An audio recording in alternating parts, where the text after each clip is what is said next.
Hello বন্ধুরা, আসসালামু আলাইকুম। আজ আমি চলে এসেছি নতুন একটা ভিডিও নিয়ে। আজ আমি তোমাদের একটা গল্প শোনাবো, দোলে চাঁদ সাগর কোলে। তো চলো বন্ধুরা, সময় নষ্ট না করে ভিডিওটি শুরু করা যাক।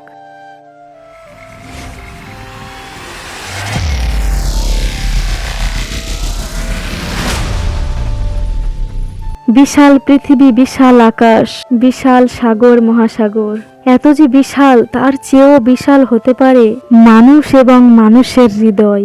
কাজই মানুষকে বিশাল এবং মহৎ করে, এই সত্য অবধারিত, এই সত্য মহাসত্য।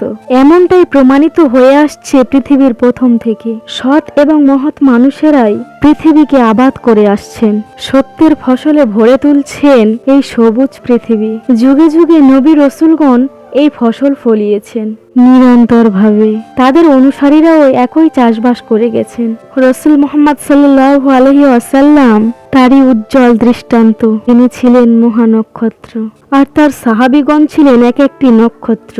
এমন এক নক্ষত্র ছিলেন আবু উমামা আসাদ।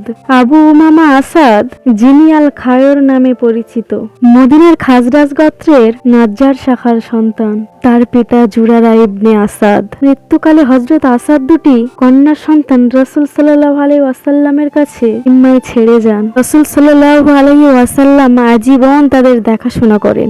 মতির দানা মিশ্রিত সোনার বালা তাদের হাতে পরান। এক মেয়েকে তিনি সাহল ইবনে হুনাইফের সঙ্গে বিয়ে দেন এবং সেখানে তার গর্ভে জন্মগ্রহণ করে আবু উমামা বিন সাওল। হযরত আসাদ ছিলেন প্রকৃত অর্থের এক উজ্জ্বল নক্ষত্র।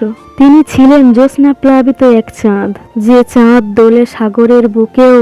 তার মতো উন্নত চরিত্রের মানুষ হওয়ার জন্য আমাদের সকল সময় চেষ্টা করে যাওয়া প্রয়োজন।